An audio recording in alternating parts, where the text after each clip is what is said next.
Assalamualaikum warahmatullahi wabarakatuh. Kepada yang terhormat Bapak Danu Ari Setianto selaku dosen pembimbing mata kuliah Sejarah Perkembangan Hukum Islam, kami dari kelompok 10 yang beranggotakan saya sendiri Aditya Pratama Putra dengan NIM 202141019 dan rekan saya Windiani Purwaningrum dengan NIM 202141017. Di sini kami akan mempresentasikan hasil diskusi kami yang bertemakan perkembangan hukum Islam pasca kemerdekaan. Sebelum presentasi kami mulai, alangkah baiknya jika dibuka dengan bacaan basmalah bersama. Bismillahirrahmanirrahim. Baiklah, maka saya akan mempresentasikan hasil diskusi dari kelompok kami. Pada masa awal kemerdekaan, perkembangan hukum Islam di tengah dinamika sosial politik. Yang pertama, masyumi dan usaha penegakan hukum Islam. Pada tahun 1945 sampai 1950 merupakan kesempatan yang paling tepat untuk berperang. Mengapa demikian?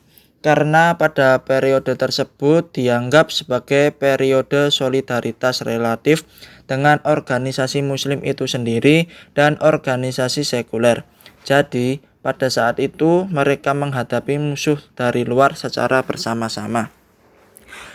Kiai Haji Hasyim Asy'ari sebagai ketua dan Kiai Haji Wahid Hasyim sebagai wakil ketua. Syariah atau hukum Islam menempati urutan pertama dalam kehidupan negara setelah Indonesia merdeka. Partai Masyumi terpecah dan pada akhirnya bubar dalam perkembangannya setelah NU keluar pada tahun 1952 dan mendeklarasikan dirinya sebagai partai politik dengan tujuan yang sejalan dengan Masyumi. Apa tujuan yang sejalan itu? Tujuannya untuk menegakkan syariat Islam di Indonesia. Mundurnya NU dari Masyumi dan menjadi partai politik tidak mengubah perjuangannya untuk menegakkan syariat Islam di Nusantara. Lalu karena apa Masyumi dibubarkan? Yaitu dibubarkan karena asas dan ide perjuangannya dipandang sangat bertentangan dengan lawan-lawan politiknya dalam Majelis Konstituante, menentang kebijakan Presiden Soekarno tentang demokrasi terpimpin, dianggap menghambat proses revolusi, dituduh terlibat dalam PRRI, dan dianggap melindungi DITII. Yang kedua, dukungan struktural Departemen Agama dan lahirnya Mujahid modern. Pada masa awal kemerdekaan, syariat Islam yang didukung oleh instansi pemerintah pada tahun 1946 melahirkan Kementerian Agama. Keinginan tersebut sebenarnya sudah ada sebelum kemerdekaan. Perkembangan hukum Islam pada awal kemerdekaan di Indonesia penuh dengan kontroversi yang memicu pemikiran hukum yang selaras dengan masyarakat dan bangsa Indonesia. Pada tahun 1950, pakar hukum Islam dan hukum adat di Universitas Indonesia mengemukakan gagasan untuk mendirikan mazhab selain 4 mazhab yang memenuhi syarat dan ketentuan situasi di Indonesia. Yang ketiga, jaminan berlakunya hukum Islam dalam Konstitusi Republik Indonesia Serikat dan Undang-Undang Dasar sementara. Keberadaan syariat Islam dalam UUD RIS tidak jauh berbeda dengan UUD 1945. Hal ini dapat dilihat bahwa perkembangan berbeda telah terjadi dalam menjamin penerapan hukum Islam dalam konstitusi negara kita. Bahkan dapat dikatakan lebih lambat dari perkembangan hukum Islam yang terjadi di masyarakat. Berlakunya konstitusi RIS tidak berlangsung lama. Lalu pada tanggal 3 April 1950, RIS mengajukan mosi keseluruhan kepada RIS DPR yang berisi merubah RIS menjadi Republik Indonesia kembali dan diterima secara aklamasi. Ketika UUD 1950 disahkan dan kabinet pertama dibentuk, rencana utamanya adalah menyelenggarakan pemilu. Pada pemilu pertama, hasil menunjukkan bahwa partai politik dengan aspirasi Islam terbentuk dengan baik dan juga mencerminkan kemenangan umat Islam. Demikian pula kabinet yang terbentuk pada bulan Maret 1956 berdasarkan hasil pemilu pertama, keanggotaannya melebihi 50% dari perwakilan partai Islam. Keadaan ini tentu saja menjadi angin segar yang membawa harapan bagi perkembangan syariat Islam di Indonesia ke depannya. Namun lagi-lagi hal itu menjadi mimpi indah karena kabinet yang diharapkan mantap dan mampu memimpin bangsa dan negara dengan berpijak terhadap asas-asas Islam tersebut mengalami perpecahan dari dalam. Yang keempat yaitu dekret presiden dan keberadaan hukum Islam. Keputusan presiden pada 5 Juli 1959. Keputusan ini berlaku setelah Majelis Konstituante dianggap belum mengesahkan suatu konstitusi. Pernyataan kembali ke Undang-Undang Dasar 1945 tentang kedudukan Piagam Jakarta berdampak pada status hukum Islam di Indonesia. Rakyat Indonesia mengesahkan keputusan presiden yang menghubungkan teks Piagam Jakarta dan memulihkan UUD 1945. Ini memang ketentuan hukum yang formal dan tidak bisa menjadi dasar untuk implementasi penuh hukum Islam di Indonesia. Namun demikian, hal tersebut memberikan wadah bagi status hukum di Indonesia atau setidaknya memberikan dasar bagi pembentukan peraturan perundang-undangan nasional berdasarkan hukum Islam. Pada masa Orde Lama, perkembangan hukum Islam di tengah dinamika sosial politik. Yang pertama, sikap Orde Lama dan suramnya kehidupan hukum Islam. Pada era Orde Lama ini, hukum Islam tidak mengalami perkembangan yang berarti dibandingkan dengan periode yang sebelumnya. Bahkan dapat dikatakan bahwa hukum Islam pada saat itu berada pada masa yang sangat suram. Tindakan nyata yang dilakukan oleh pemerintah Orde Lama untuk menurunkan nilai dan status hukum Islam di Indonesia adalah lahirnya ideologi Nasakom. Nasakom ini menyatukan ideologi, bangsa, agama, dan komunisme. Namun, hal itu tidak ada artinya, karena Islam sebagai agama monoteistik tidak bisa bersatu dengan komunisme. Perkembangan unik justru terjadi di wilayah Aceh. Di saat kepesimisan hukum Islam di Jawa, hal itu terjadi di Aceh karena kompromi antara Aceh dan Jakarta pada tanggal 26 Mei 1959. Jadi, sejak kejadian itu terjalinlah hubungan yang erat antara masyarakat Azerbaijan dengan syariat Islam. Maka dari itu, Provinsi Aceh diakui sebagai wilayah administrasi khusus pemerintahan yang bersifat istimewa. Yang kedua, peranan kebijakan dalam mempersuram dunia peradilan agama. Dunia keadilan agama juga berada dalam kondisi yang gelap. Hal ini disebabkan berlanjutnya penerapan sistem executorial verklaring, yang artinya setelah mendapatkan penegasan dari pengadilan setempat, setiap putusan pengadilan agama yang baru memiliki kekuatan hukum. Batasan lain yang dihadapi dalam permohonan ini adalah bahwa hanya jika kedua belah pihak, baik penggugat maupun tergugat adalah seorang muslim, pengadilan agama memiliki kekuatan untuk memutuskan kasus tersebut. Berkaitan dengan hal tersebut, Noto Susanto memberikan standar termasuk umat Islam, yaitu orang-orang yang termasuk dalam komunitas muslim menurut pandangan sesama warga negara. Kemudian, orang yang secara sukarela mengucapkan 2 kalimat syahadat. Kemudian orang yang tidak hanya berbicara 2 keyakinan atau syahadat, tetapi juga memahami ajaran utama Islam. Kemudian orang-orang tidak hanya memahami ajaran utama Islam, tetapi juga memenuhi kewajiban agama mereka, terutama sholat dan puasa. Baik, untuk slide berikutnya akan disampaikan oleh rekan saya, Windiani Purwaningrum. Waktu dan tempat dipersilahkan. Terima kasih untuk presentator pertama atas waktu yang telah diberikan. Pembahasan selanjutnya yaitu mengenai Orde Baru, perkembangan hukum Islam di tengah dinamika sosial politik. Orde Baru lahir ditandai dengan izin masuk pada 11 Maret 1966. Lahirnya Orde Baru memberikan angin segar dan harapan baru bagi perkembangan syariat Islam di Indonesia.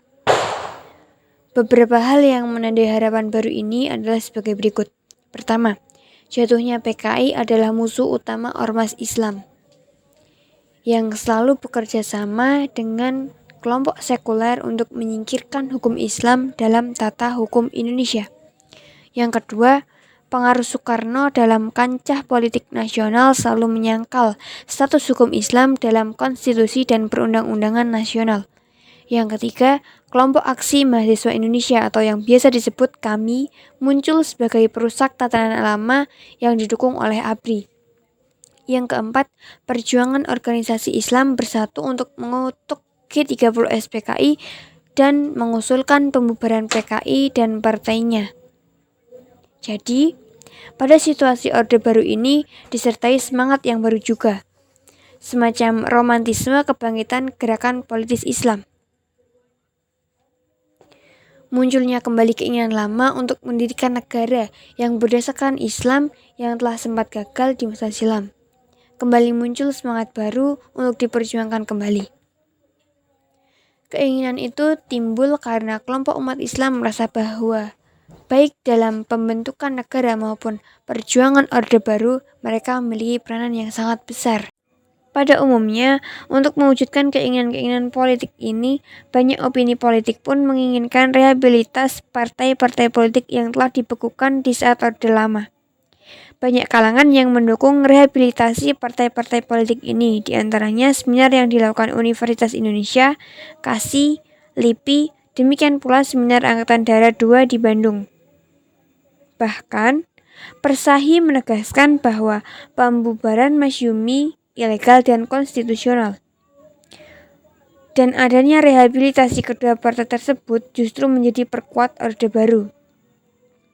Keinginan umat Islam untuk merehabilitasi partai politik Islam tersebut mulai tampak, namun tidak satupun terpenuhi. Bahkan hingga tahun 1971, pemimpin Islam masih berusaha untuk menjadikan Islam sebagai dasar negara dengan berbagai cara yang dilakukan. Namun, lagi-lagi disertai kekecewaan baru. Karena setelah pemerintahan Orde Baru menetapkan kekuasaannya, mereka segera melakukan kontrol yang lebih ketat terhadap kekuasaan politik Islam, terutama kelompok radikal. Aparat Presiden 26 November 1966 yang disampaikan melalui RUU Kepartaian kepada DPR GR, RUU Pemilu, dan RUU Susunan MPR, DPR dan DPRD. Menyederhanakan partai politik yang menuai hasil peserta pemilu 1971 terdiri atas 10 partai. Adanya sikap pemerintahan yang semakin ketat menjadikan pemimpin Islam berubah haluan, yang semula untuk mewujudkan suatu negara Islam menjadi perjuangan mewujudkan masyarakat Islam. Selanjutnya, legislasi hukum Islam di masa Orde Baru. Tentang Undang-Undang Nomor 1 Tahun 1974 tentang perkawinan dan perundang-undangan hukum Islam ada di bidang zakat. Undang-Undang Nomor 1 Tahun 1974 tentang perkawinan. Undang-undang ini memang mengukuhkan keberadaan pengadilan agama, namun harus digarisbawahi bahwa pelantikan tersebut merupakan perdebatan sengit dan reaksi keras umat Islam terhadap RUU perkawinan yang diajukan oleh rezim Soeharto. Itu terjadi setelah itu.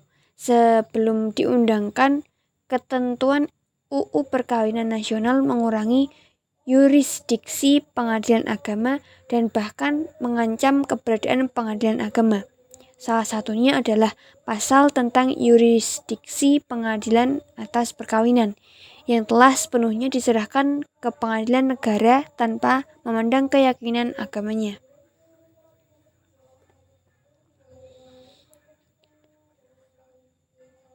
Perundang-undangan hukum Islam ada di bidang zakat. Hal yang sama berlaku untuk pengawasan Departemen Donasi. Tahun 1960, setelah diundangkannya Undang-Undang Nomor 5 tentang Peraturan Dasar Pokok-pokok Agraria yang menjadi aturan yang paling representatif mengenai wakaf pada masa itu, baru dikeluarkan peraturan pemerintahannya setelah 17 tahun kemudian, yaitu pada tahun 1977, melalui PP nomor 28 tahun 1977 tentang perwakafan tanah milik. Tahun 1980-an, Islam mulai dilirik oleh rezim, digunakan sebagai alat politik untuk mempertahankan kekuasaan. Berlakunya Undang-Undang Nomor 7 Tahun 1989, kedekatan hukum Islam dan negara di bidang hukum mulai menunjukkan momentumnya. Selain itu, yurisdiksi pemerintah telah berkembang, tidak hanya pada masalah perkawinan, tetapi juga pada mawaris, wasiat, hibah, wakaf, dan hukum syariah. Selanjutnya, hukum Islam masa reformasi. Pada tahun 1998, keinginan untuk bersikap positif. Hukum Islam sangat kuat dan sedang membuat kemajuan. Ini dipengaruhi faktor-faktor berikut. Munculnya Undang-Undang Otonomi Daerah. Awalnya, Undang-Undang Otonomi Daerah adalah Undang-Undang Nomor 22 Tahun 1999 tentang pemerintahan daerah. Kemudian diubah Undang-Undang Nomor 31 Tahun 2004. Disahkan otonomi daerah. Menurut ketentuan hukum ini, setiap daerah punya kekuasaan untuk mengatur wilayahnya sendiri termasuk dalam bidang hukum. Hasilnya, banyak daerah menerapkan hukum Islam. Perkembangan di era reformasi diikuti hukum Islam secara kultural yang didukung lahirnya kelahiran beberapa hukum dan peraturan positif Islam, yaitu Undang-Undang Nomor 7 Tahun 1989 tentang Peradilan Agama diubah dengan Nomor 3 Tahun 2006, Nomor 50 Tahun 2009, Undang-Undang Nomor 38 Tahun 1999 tentang Pengelolaan Zakat, Undang-Undang Nomor 17 Tahun 1999 tentang Penyelenggaraan Haji diubah dengan Undang-Undang Nomor 13 Tahun 2008 dan Undang-Undang Nomor 21 Tahun 2008 tentang Perbankan Syariah. Pada awal reformasi, kebijakan Arab serta tujuan bangsa Indonesia diatur dalam GBHN 1999. Hukum Islam punya posisi yang lebih besar, sekali lagi tegas bertindak sebagai substansi standar hukum nasional. Perkembangan hukum nasional yang direformasi menjadi 3 unsur asal hukum memiliki lokasi yang sama dan keseimbangan, yaitu hukum adat, barat, dan Islam. Ketiganya bersaing dengan bebas, bukan pemaksaan. Negeri Aceh Darussalam merupakan provinsi terdepan yang melaksanakan hukum Islam di Indonesia. Dasar hukumnya adalah Undang-Undang Nomor 44 Tahun 1999 tentang keistimewaan provinsi tersebut. Fenomena pelaksanaan hukum Islam tersebut juga merambat ke daerah-daerah lain, tidak hanya di Aceh.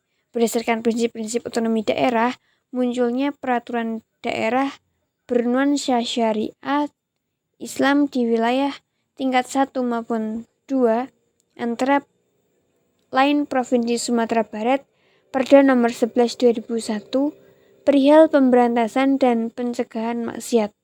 Kota Solok, Perda Nomor 10 Tahun 2001, perihal kewajiban membaca Al-Quran bagi siswa dan pengantin. Kota Padang Parijaman, Perda Nomor 2 Tahun 2004 perihal pemberantasan dan pencegahan maksiat. Riau, jenis Surat Gubernur Nomor 003 1 UM 0801/2003 perihal pembuatan papan nama Arab. Pangkal Pinang, Perda Nomor 6 Tahun 2006 perihal pengawasan dan pengendalian minuman beralkohol. Kabupaten Bulukumba, Perda Nomor 5 Tahun 2003 perihal pakaian busana muslimah bagi pegawai instansi, tokoh, dan pelajar, dan masih banyak lagi. Selanjutnya, transformasi hukum Islam melalui peraturan perundang-undangan di Indonesia. Transformasi hukum Islam dalam bentuk legislatif Tahrij al-Ahkam fi al-Nas al-Qanun merupakan hasil dari elit politik Islam, ulama, ormas, pejabat agama dan ulama, dan elit kekuasaan atau elit, yaitu antara politisi dan pejabat negara. Misalnya, undang-undang perkawinan. Perubahan hukum Islam dapat dilihat dari perspektif ilmu pengetahuan nasional. Menurut penjelasannya, bagi negara yang menjunjung tinggi teori kedaulatan rakyat adalah kebijakan politik tertinggi. Misalnya, Rousseau mengatakan dalam teorinya tentang kedaulatan rakyat bahwa tujuan negara adalah untuk menegakkan hukum dan menjamin kebebasan dalam batas-batas hukum warganya. Pada saat yang sama, hukum yang diberlakukan di sini adalah masyarakat itu sendiri. Politisi berharap memiliki pemahaman yang menyeluruh tentang ideologi nasional dan Pancasila serta Undang-Undang Dasar 1945 dan kemudian dianggap sebagai landasan ideal dan struktural Negara Kesatuan Republik Indonesia. Hukum dalam arti formal adalah keputusan yang dibuat secara bersama-sama oleh Regering dan Staten General.